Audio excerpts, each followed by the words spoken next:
Do you follow the crowd? Good evening, America, and welcome back to another episode of Silver Dad Knows.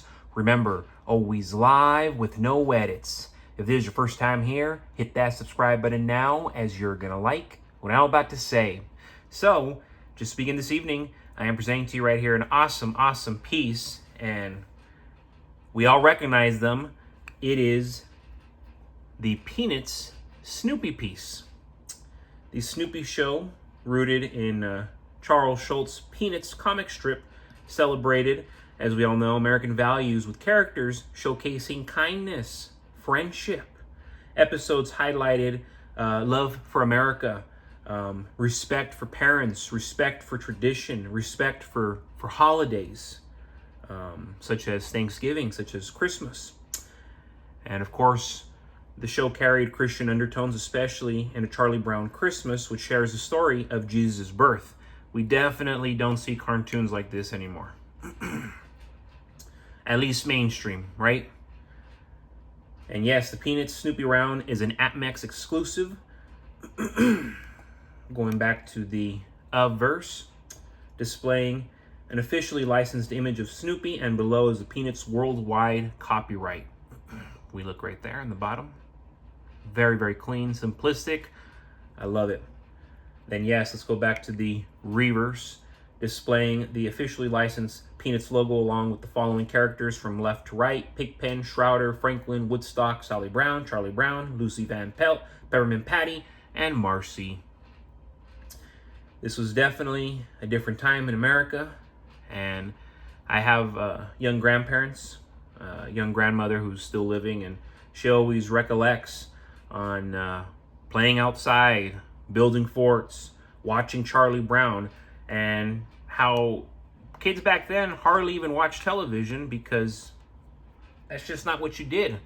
But the television that you did watch as a child, Charlie Brown was one of the few shows, and it was a very wholesome show.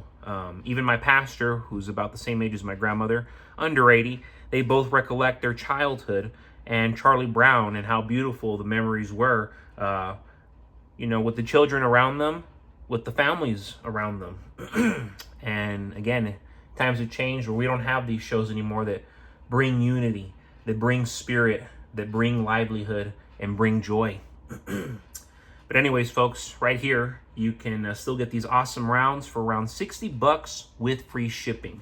Not bad, not great, but definitely not bad. And before we go any further, folks, this is a quick shout out to my always loyal subscriber. This is Peter Sparks. Love your video, brother. Silver will go to $70 soon. Then later, within months, $300 to $500.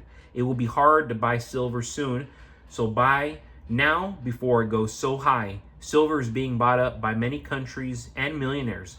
There will be a silver shortage. Watch the next few weeks. Silver will go to $70. Wow, great comment right there coming from Peter Sparks.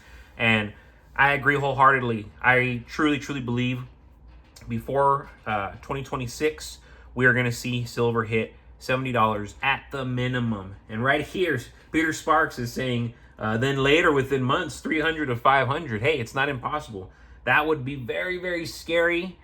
I mean, awesome, but very scary, because it's like, dang, if it goes that high, what is the US dollar buying? I was talking to my best friend yesterday, and we were talking about mortgages, car notes, and how the dollar's just going to complete nothingness. And he was saying, well, even though silver will skyrocket, gold will skyrocket, Bitcoin will skyrocket, the mortgage is going to stay the same. So to me, that's like a positive. Well, if the mortgage just stays, $2,200, hey, but everything else skyrockets, I could live with that, because we already made it in. We already had real estate before the crash happened. But then again, sounds too good to be true. But again, too good to be true sometimes happens to us. Blessings do exist. And if that is true, so many of us are going to benefit during this depression. And it's the same thing that happened a century ago. A depression took place. The nation got devastated. But those who had prepared, those who invested wisely, they rode that depression and they lived well. So very possible for many of us stackers to keep playing our cards right and to live well during this depression. Maybe not living bougie, going on yachts, traveling the world, but at least, hey, mortgage is getting paid, car notes are getting paid, insurance is getting paid, food's getting paid. Your life is more or less staying the same, you know. It's not bad, you know, you're living well, you're living middle class. And depending on where you live, you can even live upper middle class because the cost of living in places like where I'm from, Texas, cost of living is great. And it's so interesting, folks. Only about 3% of Americans own any physical silver. 3%. And I want to say maybe just under 3%. That number alone speaks volumes. In a world obsessed with digital balances, crypto tokens, and paper promises, silver stackers stand apart. They don't chase trends. They build security. These are people who understand the difference between currency and real money. And that difference defines an entire mindset that's becoming rarer by the day. Very, very few people I speak with don't believe this way.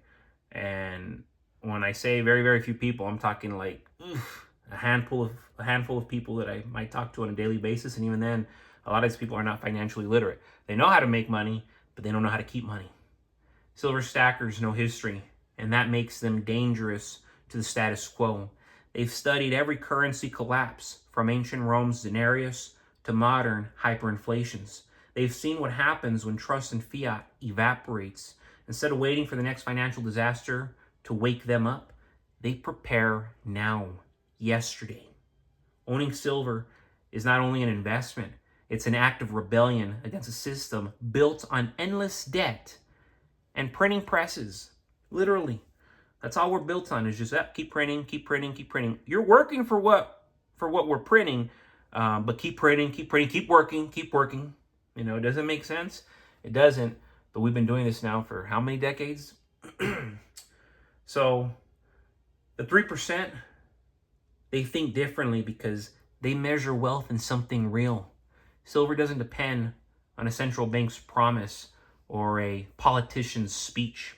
It has intrinsic value, a 5,000-year track record, and universal recognition. When everything else fails, when stock markets tumble, currencies devalue, or banks freeze, those small, heavy rounds of metal remain constant. Stackers understand that money is supposed to store value, not lose it. Unlike most investors chasing paper profits, because that's what they are, paper profits, silver stackers play the long game.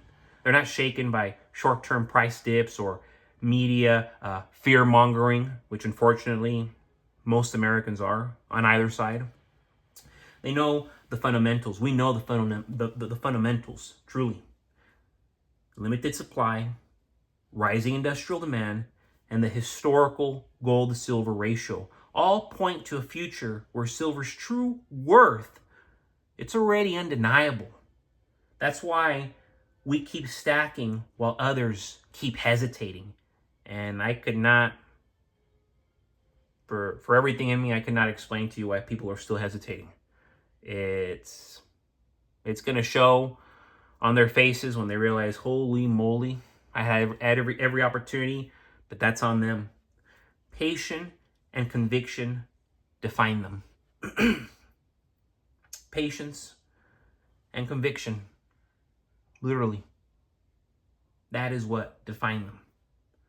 So going back to the psychological difference, and I like to reference this literally every video because it's very important. There's a psychological difference. Stackers feel their wealth. We can feel it because we can hold it, we can count it, we can pass it down. That tactic or tactile connection builds discipline. Every coin added to the stack is an act of independence. A no, or should I say, hell no, to the digital control grid that's rapidly approaching. While others chase numbers on a screen, stackers build something they can actually touch and trade. I want to wake up to this. I want to go to sleep to this. Silver stackers don't just prepare for crisis. They understand cycles. They know that wealth transfers happen when fiat burns and real assets rise. They've positioned themselves to be on the right side of this massive transfer. In the end, the 3% who holds real money don't need validation from the other 97%. They sleep better knowing they've built something tangible, enduring, and sovereign. Silver stackers, we are built different because we've chosen truth over illusion and real money over paper promises. But folks, as always, thank you so much for joining us for another evening, another episode of Silver Dad Knows. God bless you, God bless your household, and God bless America.